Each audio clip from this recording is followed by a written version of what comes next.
Assalamualaikum student, I am Salman Hassan. Welcome to my YouTube channel Sinbot Academy. Student, इस video के अंदर हम लोगों ने एक्सरसाइज 6.1 के क्वेश्चन नंबर 22, 23, 24, 25, 26 को कंप्लीट करना है। चलिए जी इनका सोल्यूशन स्टार्ट करते हैं।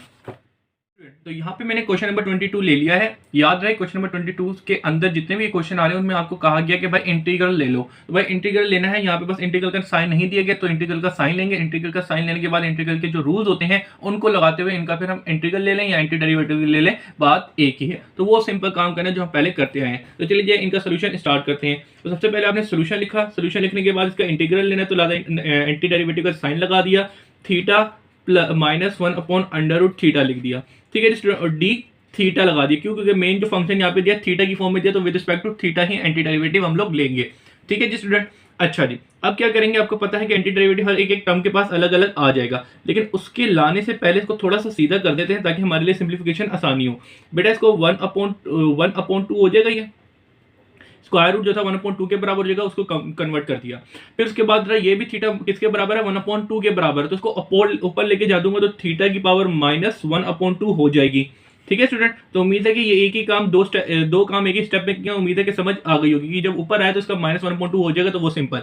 अब हम जरा देखें एंटी डेरिवेटिव जो है हर एक सिंगल टर्म के पास लेके आ जाते हैं। तो 1/2 डी थीटा, ठीक है, माइनस यहाँ पे जरा देखेंगे क्या हो जाएगा, थीटा की पावर -1/2 डी थीटा। ठीक है जी, एंटी डेरिवेटिव हम दोनों के पास लेके आ गए। अब एंटी डेरिवेटिव के बेसिक रूल क्या है, पावर के अंदर एक जमा करेंगे वही डिवाइड कर देंगे। तो चलिए जी कर देते हैं। तो 1/2 + 1 डिवाइड में भी 1/2 + 1। इसके बाद क्या करना है, माइनस लिखा, अब एंटी डेरिवेटिव इसके ऊपर लगाएंगे। भाई थीटा का क्या रूल है, मतलब कि इसके ऊपर बेसिक एंटी डेरिवेटिव का क्या रूल है, +1 करेंगे और वही इसके डिवाइड के अंदर लेके आ जाएंगे और +c कर देंगे। ठीक है जी स्टूडेंट, सिंपल। तो चलिए जी इसको आगे सिंप्लीफाई करते हैं। अब एलसीएम लेना, तो एलसीएम क्या होगा, 1/2 + 1 करें तो इसका एलसीएम जो होगा वो 3/2 आएगा। अगर आपको कोई मसला है तो आप कैलकुलेटर में डायरेक्ट वैल्यू डाल के अपना चेक कर सकते हैं, और जिसको डायरेक्ट लेना आता है वो डायरेक्ट ले सकता है। अच्छा जी, ये हो गया। अब आगे चलते हैं। इसके बाद थीटा -1/2 + 1 करेंगे तो इसका एलसीएम जरा लेंगे तो आपके पास आ जाएगा 1/2। ठीक है जी स्टूडेंट, और 1/2 इसके नीचे भी आ जाएगा। ठीक है जी, आगे चलते हैं। +c है। अब क्या करेंगे, जो डोमिनेटर में इसको उलट के ऊपर लेके आ जाएंगे। ठीक है जी, ताकि हमारा क्वेश्चन सीधा हो जाए। तो देखिए ये 2/3 बन जाएगा और थीटा की पावर 3/2 आ जाएगी। इसी तरीके से माइनस, अब जरा देखिएगा थीटा की पावर 1/2 थी, अब देखिए उलट के आगे तो 2/1 बन जाएगा, +c। इसको मजीद सीधा करके लिखना चाहे तो हम इसको इस तरीके से लिख सकते हैं, 2/3 थीटा की पावर 3/2 -2 रह जाएगा, 1 खत्म हो जाएगा, और थीटा की पावर 1/2 है। इसको दोबारा से इसमें कन्वर्ट कर दें तो कोई मसले की बात नहीं है, चाहे तो 1/2 भी छोड़ देंगे, कोई मसला नहीं है। तो यहाँ पे आपने इसका एंटी डेरिवेटिव ले लिया है स्टूडेंट। तो यहाँ पे हम लोगों ने क्वेश्चन नंबर 23 ले लिया है, इसके ऊपर एंटी डेरिवेटिव लगाना है। तो सबसे पहले हमने एंटी डेरिवेटिव का साइन लगाया और अब इसको सिंप्लीफाई करेंगे। तो बेटा सिंप्लीफाई करने से पहले जरा देखिएगा यहाँ पे ए, ये बी और ये सी की पावर होल स्क्वायर है। तो लिहाजा यहाँ पे एक फार्मूला आप लोगों ने पढ़ा होगा, इसको मैं इस तरीके से लिख देता हूँ कि भाई आप लोगों ने बचपन में फार्मूला पढ़ा होगा, a + b + c की पावर स्क्वायर बराबर होता है a² + b² + c² is equal +2ab + 2bc + 2ac। ठीक है, तो इस फार्मूले को इस फार्मूले के तहत एक्सपेंड करेंगे। तो चलिए यहाँ एक्सपेंड करते हैं। तो सबसे पहले जरा देखिएगा यहाँ पे क्या होगा, a का स्क्वायर किया, यानी कि a यहाँ पे समझेंगे ये a है, ये हमारे पास b है और ये c है। तो इस फार्मूले के तहत एक्सपेंड करेंगे। तो a का स्क्वायर किया तो ये क्या हो जाएगा, a का स्क्वायर और x की पावर 2 है, इसका स्क्वायर करेंगे तो ये 4 बन जाएगा। फिर आगे करेंगे प्लस, अब इसका स्क्वायर करना है तो ये b का स्क्वायर और x का स्क्वायर हो जाएगा। प्लस आगे करेंगे c का स्क्वायर करेंगे तो c है, c का स्क्वायर हो जाएगा, +2ab, ये 2 और a और b को मल्टीप्लाई करना है। तो a और b लिखा है यहाँ पे, तो जरा देखिएगा ये क्या हो जाएगा, a c और x, सॉरी a और b करना ना, ठीक है, a और b है, यही है ना, हाँ a और b है, 2ab। तो भाई ab हो गया, ab और x से x मल्टीप्लाई होगा तो ये x³ हो जाएगा। क्यों? क्योंकि ये x² और ये x है। ठीक है जी बेटा, सिंपल। आगे चलते हैं। अब 2ab के बाद 2bc, तो भाई 2 लिख दिया फार्मूले में और bc को मल्टीप्लाई करेंगे, b ये रहा और c ये रहा, तो भाई इसको मल्टीप्लाई करेंगे तो ये bc और x है, तो सिंपल एक x आ जाएगा। इसके बाद जरा देखना आगे क्या है, 2ac, तो a ये रहा, c ये रहा, तो a ये है और c ये है, तो ac लिख दिया। उसके बाद x इसके अंदर है, x इसके अंदर नहीं है, तो सिंपल x² ही यहाँ पे आपके पास आ जाएगा। तो जरा देखिएगा इस फॉर्मूले को मैंने बस एक्सपेंड किया अभी तक और कुछ भी नहीं किया। अब मजीद में आगे क्या कर सकता हूँ स्टूडेंट, एक चीज यहाँ पे हम देखेंगे एक्स स्क्वायर यानी कि जो एड्स हो रहे हैं कट में कुछ इस तरह का टर्म तो नहीं है यहाँ पर, वो बस देख लेते हैं जरा। तो सबसे पहले देखें एक्स की पावर 4 ये रही, तो ए एक्स की पावर 4 ये है और इसके अलावा एक्स की पावर और कहीं 4 है नहीं और कहीं एक्स की पावर 4 नहीं है। इसके बाद जरा देखें एक्स की पावर क्यूब ढूंढते हैं, एक्स की पावर क्यूब ये है एक और कहीं एक्स की पावर क्यूब है नहीं, कहीं भी एक्स की पावर क्यूब नहीं है। तो लिहाजा हम सबसे पहले इनको लिख देते हैं एक्स की पावर क्यूब को। फिर इसके बाद देखें एक्स की पावर स्क्वायर को, तो देखें एक्स की स्क्वायर ये रही और एक्स की स्क्वायर एक ये रही, तो इन दोनों को मैं क्या करता हूँ साथ ले देता हूँ, तो बी स्क्वायर एक्स स्क्वायर, ठीक है। फिर इसके बाद में बी स्क्वायर ये रहा प्लस 2ac एक्स स्क्वायर, ठीक है। इन टर्म को एक साथ लिखेंगे कि सिंप्लीफिकेशन में थोड़ी आसानी हो जाएगी। फिर क्या करेंगे, फिर अब एक्स स्क्वायर भी हो गया, अब एक्स सिंगल जो इसकी एक्स की पावर 1 हो गया वो देखना है। तो जरा देखेंगे एक्स की स्क्वायर इसमें, एक्स की स्क्वायर इसमें, एक्स मतलब एक्स सिंपल ये रहा एक्स इसमें है सिंपल, तो प्लस 2bc एक्स है और कहीं एक्स है सिंगल नहीं, एक्स नहीं है। अब बगैर एक्स वाली टर्म कहाँ मिलेगी आपको, एक ये मिली एक्स की बगैर एक्स वाली और कहीं भी नहीं है, तो लिहाजा ये लिख देंगे प्लस सी स्क्वायर। इनको बस मैंने अभी अरेंज करा और कुछ भी नहीं किया।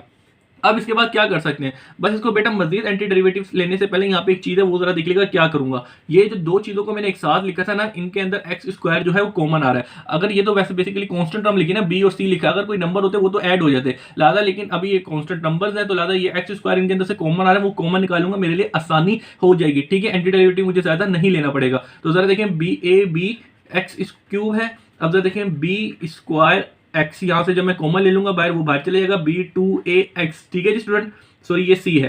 तो जरा यहाँ पे देखिएगा मैंने क्या किया, एक्स स्क्वायर और एक्स स्क्वायर इनसे कॉमन निकाला तो अंदर मेरे पास ये टर्म बचनी चाहिए थी, तो ये काम किया मैंने खाली इस स्टेप में।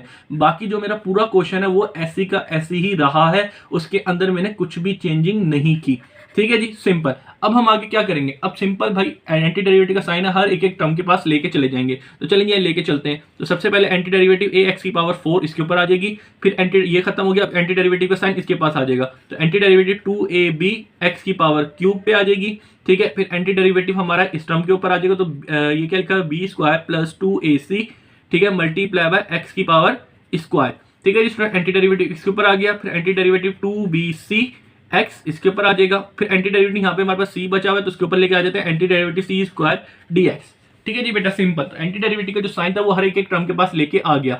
अब अगले स्टेप में हम क्या करेंगे, अगले स्टेप में हम देखेंगे जो कोफिशिएंट है यानी कि जो कांस्टेंट नंबर्स होते हैं वो फंक्शन के साथ मल्टीप्लाई हो रहे हैं, उनको बाहर निकाल देंगे और मेन फंक्शन के साथ हम अपना एंटी डेरिवेटिव लगा देंगे। तो जरा देखें इस टर्म के अंदर क्या है, ए है, ए बाहर निकाल दिया और एक्स की पावर 4 के साथ हमने लगा दिया मेन फंक्शन। अच्छा जी, फिर आगे चलते हैं, 2 और ए बी क्या है उसको हम बाहर निकाल देंगे और मेन फंक्शन के साथ हम क्या कर देंगे अपना एंटी डेरिवेटिव लगा देंगे। प्लस आगे चलते हैं, अब जरा देखेंगे इसके अंदर कांस्टेंट नंबर क्या है, बी स्क्वायर प्लस 2ac जो है वो कांस्टेंट नंबर है, ठीक है, कोई फंक्शन तो है नहीं, तो लिहाजा ये बाहर आ जाएगा पूरा, बी स्क्वायर प्लस 2ac बाहर आ गया और एंटी डेरिवेटिव जो है उसके साथ हमारे लग जाएगा मेन फंक्शन के साथ जो था एक्स स्क्वायर। अब आगे चलते हैं, यहाँ पे क्या है 2bc जो है वो क्या है कोफिशिएंट है बेसिकली, उनको बाहर निकाल दिया और एंटी डेरिवेटिव हमारे पास x है तो उसके साथ सिंपल हमने यहाँ पे लगा दिया अपना मेन फंक्शन जो है, मेन फंक्शन के साथ एंटी डेरिवेटिव लगा दिया, एक्स था तो उसके साथ लगा दिया। अब आगे चलते हैं, यहाँ पे बेसिकली प्लस सी, ठीक है जी, तो प्लस सी के साथ तो कुछ होगा नहीं, कौन बेसिकली प्लस सी यहाँ पे प्रेजेंट कर रहा है कांस्टेंट टर्म को, तो वो लिख दिया यहाँ पे। अब बेटा आगे इसको कंटिन्यू करता हूँ मैं, इस पेज पे आगे जगह वहाँ पे नहीं रह रही, तो इसको जरा देखिएगा यहाँ पे सेट करते हैं। उम्मीद है कि बहुत ही खूबसूरत तरीके से अच्छे तरीके से लग गया होगा, जो आपको अच्छा लग रहा होगा। अच्छा जी, जरा देखिएगा क्या करेंगे आगे। तो अब जरा देखिएगा यहाँ पे मैंने क्या किया, सिंपल जो थे मेन फंक्शन के साथ लगा दिया, एंटी डेरिवेटिव के बेसिक रूल लगाऊंगा। तो जरा देखिएगा क्या होगा, एक्स की पावर क्या लिखी है 4, तो भाई एक्स की पावर 4 के अंदर प्लस 1 कर दिया और वही इसके डिवाइड में लेके आ गए हैं। आगे चलते हैं, प्लस, ठीक है, 2ab लिखा हुआ है, उसके बाद क्या लिखी हुई आगे एक्स क्यूब है, तो 3 प्लस उसके अंदर 1 कर दिया और वही इसके डिवाइड में लेके आ गए। फिर आगे चलते हैं, ये आगे यहाँ पे क्या करना है, बी स्क्वायर प्लस 2ac, तो ऐसी कैसी रहेगा, मेन फंक्शन क्या है एक्स स्क्वायर, तो एक्स स्क्वायर के अंदर एक जमा कर दिया और वही इसके डिवाइड में लेके आ गए हैं। फिर आगे चलते हैं, अब जरा देखिएगा आगे क्या लिखा हुआ है 2bc, ठीक है, एंटी डेरिवेटिव एक्स का लेना है, तो एक्स का एंटी डेरिवेटिव आपको पता है एक्स की जगह 1 लिखा है, 1 के अंदर 1 ऐड किया और वही इसके डिवाइड में आ गया।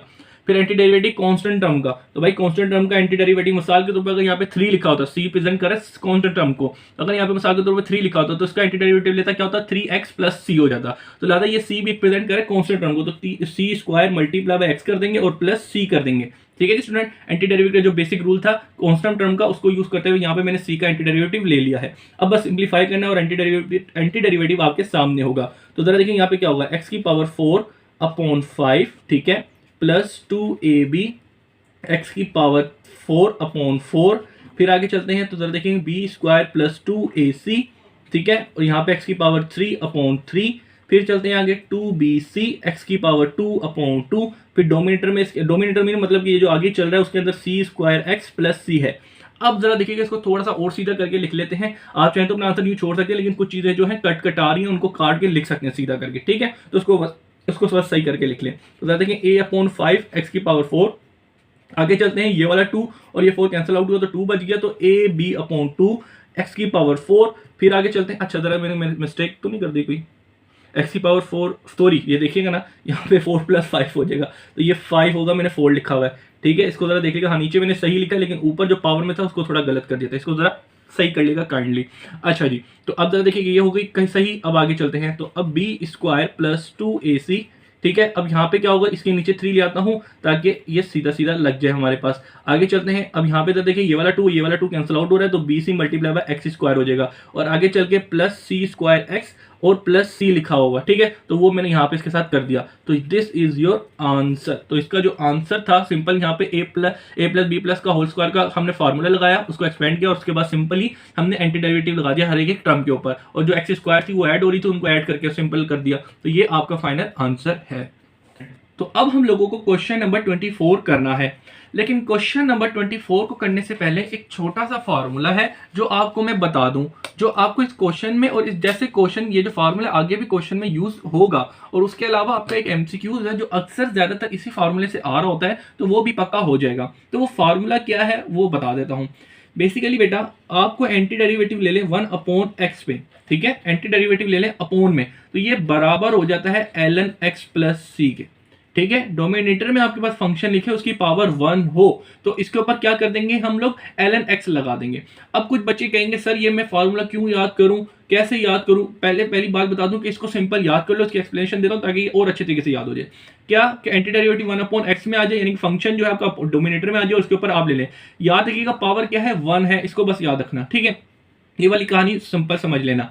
अच्छा, अब मैं यहाँ पे एक जो चीज बताने जाऊँ क्या है, ln x हो जाएगा, ये तो पता चल गई बात। अगर कोई बच्चा मुझे अब यही कह रहा होगा सर मैं कैसे याद करूं भाई, एंटी डेरिवेटिव 1/x लेना है, तो भाई मैं इसको इस तरीके से नहीं कर सकता, यानी कि भाई x ऊपर जाके x की पावर -1 हो गई, इसके अंदर अब क्या करूंगा भाई, एंटी डेरिवेटिव का बेसिक रूल है कि भाई पावर के अंदर एक जमा करो और वही इसके डिवाइड में कर दो। तो अब जरा, और +c कर देते थे। अब जरा देखो भाई x की पावर क्या हो गई, x की पावर हमारे पास ±0 हो गई और डोमिनेटर में ±0 हो गया, ठीक है। ये वाली बात समझ आती है। तो भाई x किसी भी टर्म की पावर 0 1 के बराबर होगी और डोमिनेटर में आ गया 0 + c। अब ये किसको डिफाइन कर रही है, अब ये डिफाइन कर रही है इन्फिनिटी को, इन्फिनिटी के अंदर c ऐड करेंगे तो टोटल आंसर आपका इन्फिनिटी ही आ रहा है। तो लिहाजा जब आप इस क्वेश्चन को डेरिवेटिव के रूल के थ्रू सोल्व करेंगे तो यहाँ पे आपका जो आंसर आ रहा है अनडिफाइंड फॉर्म आ रहा है। तो लिहाजा इसका मतलब ये है कि भाई आंसर आपका अनडिफाइंड नहीं आना चाहिए। तो इसीलिए बेसिक जो रूल बनता है वो ये बनता है। आपको मैंने इसको सोल्व करके दिखा दिया कि अनडिफाइंड आंसर आ रहा होता है, इसीलिए ये डायरेक्ट, अब मैंने, क्योंकि जिस बच्चे को मसला होगा तो उसके लिए मैंने सोल्यूशन दिखा दिया है, और जिस बच्चे को कोई मसला नहीं है वो यहाँ पे बस ये याद रख ले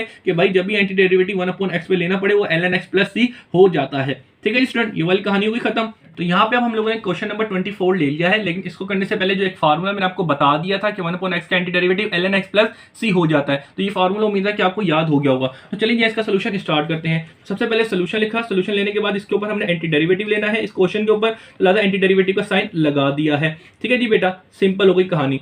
अब यहाँ पे क्या करना है बेटा, इसके ऊपर एंटी डेरिवेटिव लेना है। एंटी डेरिवेटिव लेने से पहले इसका होल स्क्वायर का फार्मूला खोलेंगे, तो भाई आपको ये वाला फार्मूला याद होगा कि a + b का होल स्क्वायर बराबर होता है a² + 2ab + b², ठीक है। तो इस फार्मूले को इससे एक्सपेंड करते हैं, तो जरा देखिएगा क्या होगा। सबसे पहले क्या लिखा हुआ है, a का स्क्वायर + 2a, ठीक है जी, a, फिर b क्या लिखा है यहाँ पे 1/√t, तो b मल्टीप्लाई कर दिया प्लस b का स्क्वायर, तो 1/√b का कर दिया स्क्वायर, सिंपल। तो जरा देखिएगा यहाँ पे मैंने इसको एक्सपेंड कर दिया। अब इसको थोड़ा सिंप्लीफाई करते हैं, जरा देखिए क्या होगा, स्क्वायर से स्क्वायर रूट कैंसिल हुआ, t बच गया +2। अब देखिए ये √t और ये √t कैंसिल आउट हुआ, तो यहाँ पे 1 बच गया, 1 को 2 से मल्टीप्लाई किया, यही आ जाएगा। अब क्या करेंगे, 1 का स्क्वायर किया 1 आ गया, और ये स्क्वायर जब √t पे आया तो स्क्वायर रूट से t कैंसिल आउट हो गया, यहाँ पे t बच जाएगा। तो सिंपल आपने क्या किया, इसका एंटी मतलब कि अभी तक एक्सपेंड करके इसका जो फार्मूला था उसको लगा के ये देखिए क्या टर्म आपके पास सीधी होके आ गई है। अब हम लोग क्या करेंगे, अभी जो एंटी डेरिवेटिव का साइन है हर एक टर्म के पास आ जाएगा, तो चलिए जी लेके चले जाते हैं। तो सिंपल क्या करेंगे, टी के पास आ गया एंटी डेरिवेटिव, फिर क्या होगा एंटी डेरिवेटिव 2 के पास आ गया, फिर एंटी डेरिवेटिव आपके पास किसके पास आ गया 1/t dx के पास आ गया। अब अलग अलग लगाते हैं एंटी डेरिवेटिव के रूल क्या है बेसिकली। अच्छा यहाँ पे देखें कितना बड़ा मसला कर दिया। एंटी डेरिवेटिव रिस्पेक्ट टू यहाँ पे फंक्शन क्या दिया, टी की फॉर्म में दिया है, तो भाई dx नहीं लिखना dt लिखना है, ठीक है माजरत। तो जरा देखिए यहाँ पे dx लिखा है dt कर देगा, ठीक है जी dt कर देगा, माजरत बहुत माजरत।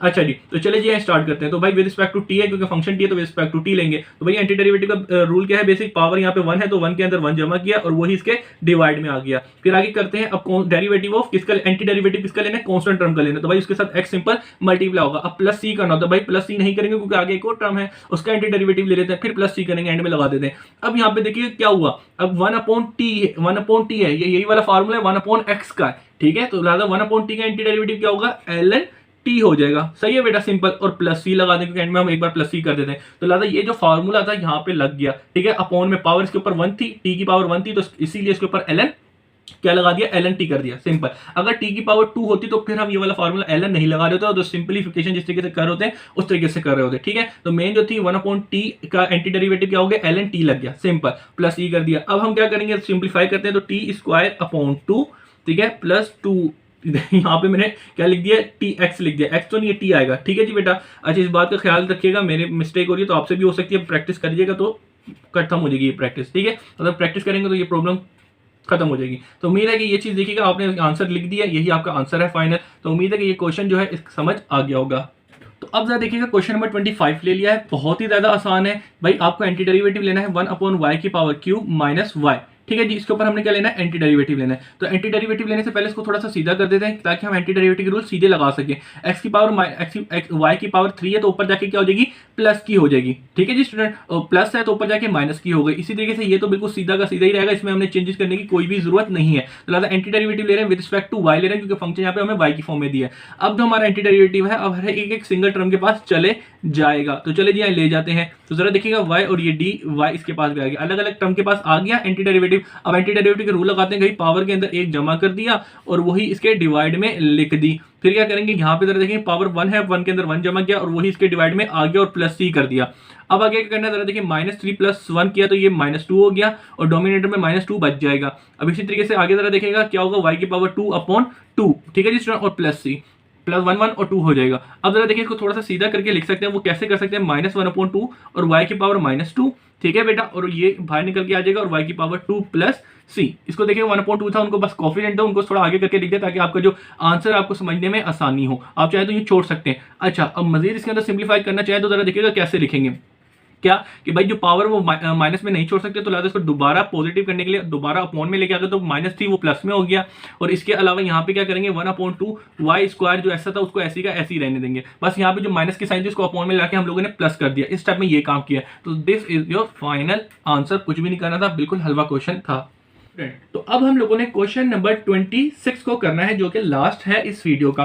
तो बेटा इसमें x³ x+2 की पावर क्यूब और x-1 का होल स्क्वायर आपको दिया हुआ है, इसके ऊपर एंटी डेरिवेटिव लेना है। सोल्यूशन लिखा, सोल्यूशन लिखने के बाद एंटी डेरिवेटिव का साइन लगा दिया क्योंकि इसके ऊपर एंटी डेरिवेटिव लेना है, तो आपने सिंपल लिख दिया। स्टूडेंट इसको एंटी डेरिवेटिव लेने से पहले इसको सिंप्लीफाई करेंगे, तो सिंप्लीफाई करने के लिए जरा देखिएगा यहाँ पे क्या होगा, a+b का होल क्यूब लिखा हुआ है और a-1 का होल स्क्वायर लिखा है। सबसे पहले ये दो फार्मूलाज लगाएंगे, तो लिहाजा a+b का होल क्यूब का फार्मूला लगेगा a³ + 3a² + 3ab² + b³। और इसी तरह से a- का है तो a-b का होल स्क्वायर लगाएंगे तो a² - 2ab + b²। तो यहाँ पे ये वाला फार्मूला यूज करेंगे और यहाँ पे ये वाला फार्मूला यूज करेंगे। स्टूडेंट उम्मीद है कि ये चीज आपको आती होगी, तो लिहाजा इस फार्मूले को मैंने इस फार्मूले के तहत यहाँ पे एक्सपेंड कर दिया है। आप देखें वीडियो को रोक के, आपको समझ आ जाएगी अगर कोई मुश्किल है। इसी तरीके से इसको मैंने इस फार्मूले के तहत यहाँ पे एक्सपेंड कर दिया है, सिंपल।